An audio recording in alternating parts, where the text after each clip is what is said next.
Hello everyone, I welcome you all on this learning platform of teaching goals. उम्मीद है कि आप सभी लोग अच्छे होंगे। अगर आप लोग HTET 2022 के एग्ज़ाम को देना चाहते हैं, इस एग्ज़ाम को आप क्लियर करना चाहते हैं, तो आपको सबसे पहले ये जानना होगा कि ये जो एग्ज़ाम है, HTET जो एग्ज़ाम है वो आखिर है क्या, इसमें क्या आता है, कौन लोग इसके लिए अप्लाई कर सकते हैं। सारी इन्फॉर्मेशन आपको पता होनी चाहिए। क्या इसका एग्ज़ाम पैटर्न होता है। तो आज की इस वीडियो में मैं आपके सामने ये सारी चीज़ों को डिस्कस करूंगी, ताकि आप जब एग्ज़ाम देने के लिए जाएं तो आपको पहले से आइडिया हो जाए, आपको पता चल जाए कि आपको इसमें क्या आना है और आप इसके लिए एलिजिबल हैं या नहीं है। तो चलिए आज की वीडियो को शुरू करते हैं। देखिए, HTET जो एग्ज़ाम है, HTET जो 2022 का एग्ज़ाम है, उसका जो ऑफिशियल हमें बता दिया गया है by the Twitter handle of CMO Haryana कि ये जो एग्ज़ाम है वो कब होने वाला है। ये आपका 12 to 13 ऑफ नवंबर को ये एग्ज़ाम होगा। गाइस, ये नवंबर को है, दिसंबर में नहीं है। लास्ट टाइम ये कब कंडक्ट हुआ था? ये हुआ था 18 to 19 ऑफ दिसंबर में, ये जो है कंडक्ट हुआ था। और एक महीने के अंदर ही आपके एप्लीकेशन फॉर्म भी फिल करवा लिए थे और इन्होंने एग्ज़ाम भी ले लिया था। ठीक है, तो आपके जो अभी जो एग्ज़ाम होगा उसका एप्लीकेशन फॉर्म भी आपको अक्टूबर तक देखने को मिल सकता है, ज़रूर से ज़रूर देखने को मिल सकता है। लेकिन सबसे पहले देख लेते हैं कि HTET आखिर होता क्या है। देखो, ये एक एलिजिबिलिटी एग्ज़ाम है हरियाणा के अंदर, हरियाणा टीचर एलिजिबिलिटी टेस्ट। यानी कि ये वो परीक्षा है जो आपकी हरियाणा वाले या फिर आप आउटसाइडर्स हैं तो आप दे सकते हैं इसको। लेकिन इसको क्लियर करने के बाद ही आप लोग आगे फर्दर बढ़ेंगे, किसके लिए? स्क्रीनिंग के टेस्ट के लिए। और वो स्क्रीनिंग का टेस्ट आपको गवर्नमेंट जॉब दिलाएगा। कहाँ पे? हरियाणा के अंदर। ठीक है, अगर आप जब भी हरियाणा की वैकेंसी निकलेगी, हरियाणा के स्कूलों में जब भी वैकेंसी निकलेगी गवर्नमेंट स्कूलों में, तो आपका HTET जो है वो आपका पास होना चाहिए, तभी आप लोग किसके लिए अप्लाई कर सकते हैं? स्क्रीनिंग एग्जाम के लिए अप्लाई कर सकते हैं। ठीक है, वो बात अलग है कि स्क्रीनिंग का एग्जाम इतना नॉर्मली जनरली होता नहीं है। 2016 में ये हुआ था और अभी तक इसका कोई भी नाम निशान है नहीं। लेकिन HTET जो है एवरी ईयर, यानी कि ये हर साल कंडक्ट होता है। ठीक है, एवरी ईयर ये लोग इसका लेवल भी बहुत अच्छा रखते हैं और एक भी साल ये चूकते भी नहीं है इसको लेने से। डेली हर साल जो है ये इसको लेते भी है। ठीक है, तो ये हो गई बात कि आप लोग HTET को क्लियर करने के बाद आप लोग स्क्रीनिंग के लिए अप्लाई कर सकते हैं और आपको कहाँ पे जॉब मिलेगी? हरियाणा के गवर्नमेंट स्कूलों में आपको ये जॉब प्रोवाइड करेगा। ठीक है, अब अगर बात करें आउटसाइडर्स की, तो कुछ स्टेट्स ऐसे होते हैं जो आउटसाइडर्स को अप्लाई नहीं करते हैं, उनको एलिजिबल नहीं मानते हैं। लेकिन इन्होंने आउटसाइडर्स को एलिजिबल कर दिया है कि अगर आप बाहरी स्टेट से हैं तो आप लोग इसके लिए अप्लाई कर सकते हैं। लेकिन आपको एग्जाम हरियाणा के अंदर ही देना पड़ेगा। ठीक है, और अगर आप स्क्रीनिंग भी क्लियर करते हैं तो आपको जॉब भी हरियाणा के ही स्कूलों में करनी पड़ेगी। ठीक है, यहाँ तक आपको समझ में आया। सेकेंड पॉइंट पे बढ़ते हैं कि लेवल्स। देखो, HTET जो होता है वो 3 लेवल में होता है।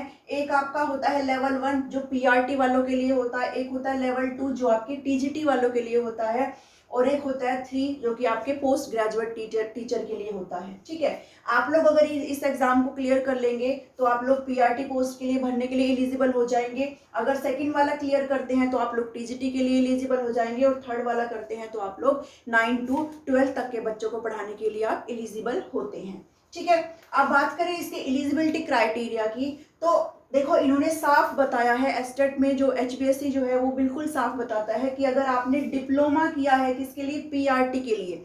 फर्स्ट से फिफ्थ क्लास तक के बच्चों के लिए आपके पास क्या होना चाहिए? डिप्लोमा। आपको डाइट वगैरह आपको करनी पड़ेगी। ठीक है, और आपका जो 12th है उसमें आपके कम से कम 50% नंबर जो है बनते होने चाहिए, तभी आप लोग इस टेस्ट के लिए क्या है? एलिजिबल है। और हाँ, अगर आप डिप्लोमा के फाइनल ईयर में है तो भी आप इस टेस्ट के लिए क्या है? एलिजिबल है। और अगर पास है तो आप है ही एलिजिबल। ठीक है, अगर TGT के लिए मैं भरना चाहूँ तो मेरे पास क्या होना चाहिए? मेरे पास डिग्री होनी चाहिए इन कंसर्न सब्जेक्ट, जिसमें आपके 50% मार्क्स होने चाहिए, और प्लस मैं क्या हूँ?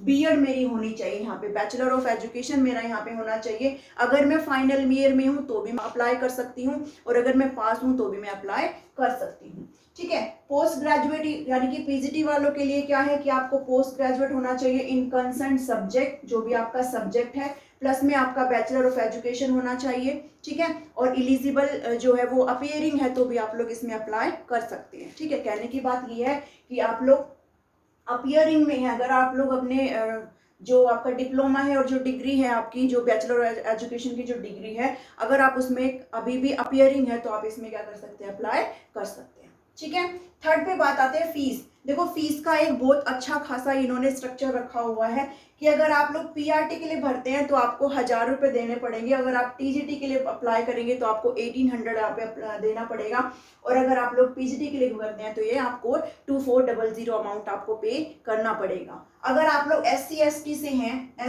से हैं या फिर आप फिजिकली हैंडीकैप है तो इसका जो अमाउंट है वो आपका हाफ हो जाता है। आपको पीआरटी के लिए फिर 500 देना पड़ेगा, टीजीटी के लिए आपको 900 देना पड़ेगा, और पीजीटी के लिए आपको 1200 देना पड़ेगा अगर आप लोग SC ST से और फिजिकली हैंडीकैप कैटेगरी से हैं तो। ठीक है, यहाँ से आपको ये पता चल गया कि फीस का जो अमाउंट है इन्होंने बहुत अच्छा खासा रखा हुआ है। ठीक है, अब बात करते हैं नेगेटिव मार्किंग की। तो नहीं, इसमें कोई भी नेगेटिव मार्किंग नहीं होती है, आप आराम से अपने जो तुक्के हैं वो लगा सकते हैं अगर आपको नहीं आता है कोई क्वेश्चन तो।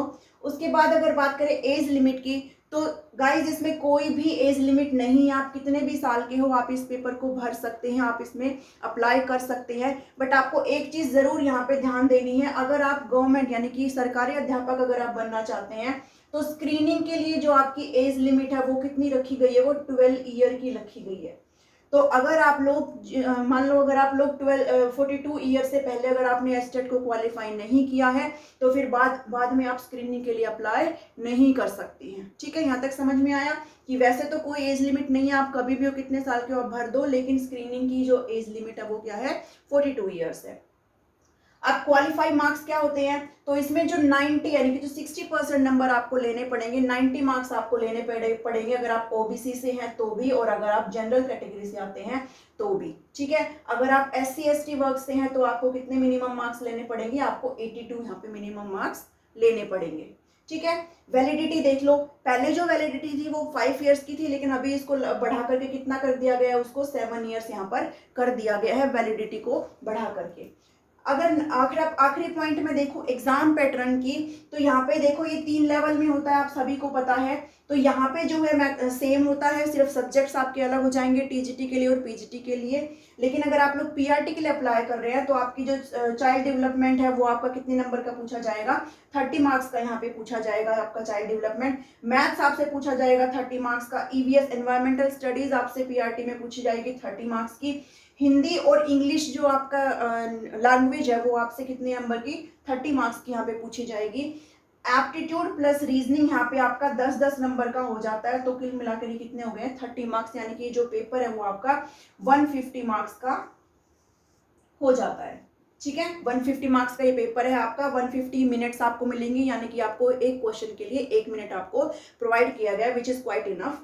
ठीक है, टीजीटी के लिए अगर आप भर रहे हैं और पीजीटी के लिए भर रहे हैं तो आपका सीडीपी यहाँ पे 30 मार्क्स का पूछा जाएगा। हिंदी और इंग्लिश 15 मार्क्स की अच्छी लेवल की पूछी जाएगी यहाँ पे। एप्टीट्यूड आपका रीजनिंग प्लस आपके जो जीके है वो आपका 30 मार्क्स का सेम है, आपका 10-10 में डिवाइड हो जाएगा, ये 10-10 नंबर का पूछा जाएगा। ठीक है, जीके में दोनों में क्या है, आपके जो हरियाणा के जो करंट अफेयर्स है ना, हरियाणा के जो न्यू इवेंट्स है वो आपसे यहाँ पे पूछे जाएंगे, साथ ही आपसे जो जीके वगैरह है वो भी आपसे पूछी जाएगी। ठीक है, अब सब्जेक्ट की बात करूं तो सब्जेक्ट आपका यहाँ पे 60 मार्क्स का पूछा जाता है। अगर मैं टीजीटी साइंस से भर रही हूँ तो मेरा साइंस आएगा 60 मार्क्स का, अगर मैं एसएसटी से भर रही हूँ तो मेरा एसएसटी आएगा 60 मार्क्स का, अगर मैं पीजीटी में इकोनॉमिक्स से भर रही हूँ तो मेरा इकोनॉमिक्स आएगा 60 मार्क्स का, केमिस्ट्री से भर रही हूँ तो केमिस्ट्री आएगा 60 मार्क्स का। ठीक है, कहने का मतलब ये है कि जो भी आपका कंसर्न सब्जेक्ट है, जिस सब्जेक्ट में आप अपनी स्पेशलाइजेशन रखते हैं, वो आपका कितने मार्क्स का आएगा, 60 मार्क्स का आएगा। यानी कि जो आपका जो जनरल सेक्शन है वो यहाँ पे आपको 90 मार्क्स का मिलेगा और आपका सब्जेक्ट हो जाएगा 60 मार्क्स का, और ओवरऑल ये पेपर कितने का हो जाएगा, 150 मार्क्स का ये पेपर हो जाएगा, और आपको ये पेपर 150 मिनट्स में ही क्लियर करना है। ठीक है, यहाँ से आई होप कि आप सभी को समझ में आया होगा। एक और ये जो मैंने आपको इन्फॉर्मेशन प्रोवाइड करी है ये 2021 के बेस पे प्रोवाइड करी गई है, क्योंकि अभी एप्लीकेशन फॉर्म निकले नहीं है 22 वाले, तो उसमें अगर कोई चेंज होगा तो वो मैं आपको फर्दर आपको बता दूंगी। पर उससे पहले आपने ये तो नोटिफिकेशन हो ही गया है जारी कि 12 से 13 नवंबर को पेपर है, तो मतलब है पेपर। ठीक है, अब जो भी ये एप्लीकेशन फॉर्म कब निकलेगा, ये निकल जाएगा आपका अक्टूबर में, आराम से निकल जाएगा। उसमें अगर कोई चेंज होगा तो हम वो बाद में अगली वीडियो में हम देख लेंगे। आई होप कि आपको यहाँ से ये सब कुछ समझ में आया होगा। गाइज मैं आपको यहाँ से ये भी बताऊंगी कि आपको इसमें क्या करना पड़ेगा, इनमें सब क्या आप इसको कैसे क्लियर कर सकते हैं, वो मैं आपको कल बताऊंगी। ठीक है, कल जो है 1 PM पे, संडे को 1 PM पे लाइव में आकर के आपके सारे डाउट्स को सोल्व करूंगी, और साथ ही आपको सब कुछ ये बताऊंगी कि आपको सीडीपी कैसे पढ़ना है, आपको मैथ्स कैसे पढ़ना है, आपको ईवीएस और आपका सब्जेक्ट्स वगैरह, मतलब कि आप अपने इस पेपर को कैसे क्लियर कर सकते हैं, ये मैं आपके साथ क्या करूंगी, डिस्कस करूंगी। क्योंकि मेरा ये एग्जाम पास है तो मेरे को पता है कि मुझे यहाँ पे कैसे क्या बताना है और कैसे क्या जो है पढ़ना चाहिए। तो अगर आपके पास टाइम हो और आप इससे जुड़ना चाहें तो आप लाइव आकर के कल दोपहर को 1 बजे जुड़ सकते हैं। वहाँ पर मैं आपको सब कुछ डीपली आपको डिटेल से बता दूंगी कि आप इसको कैसे क्लियर कर सकते हैं। ठीक है, फिर भी आपको मैं ये बता दूं कि अभी जो है आपके पास सिर्फ 2 ही महीने, आप ये समझ लो सिर्फ 2 महीने हैं। तो एप्लीकेशन फॉर्म निकलने का वेट बिल्कुल मत करना, अभी से पढ़ना शुरू कर देना, क्योंकि इसमें जो लेवल है वो बहुत अच्छा पूछा जाता है। अगर मैं चाइल्ड डेवलपमेंट की बात करूं तो इसका लेवल भी बहुत अच्छा पूछा जाता है। आपका सब्जेक्ट का लेवल भी डिपेंड ऑन योर लेवल की आप लोग किस पोस्ट के लिए अप्लाई कर रहे हैं, तो उसी लेवल से आपका जो डिफिकल्टी लेवल भी है वो भी बढ़ जाता है। ठीक है, आज की इस वीडियो में इतना ही। आई होप कि आप सभी को यहाँ से आइडिया लगा होगा, आप सभी को समझ में आया होगा। कल मैं आपको लाइव मिलती हूँ, इसमें डीपली हम लोग डिस्कस करेंगे। आज के लिए इतना ही है। Thank you, thanks for watching me.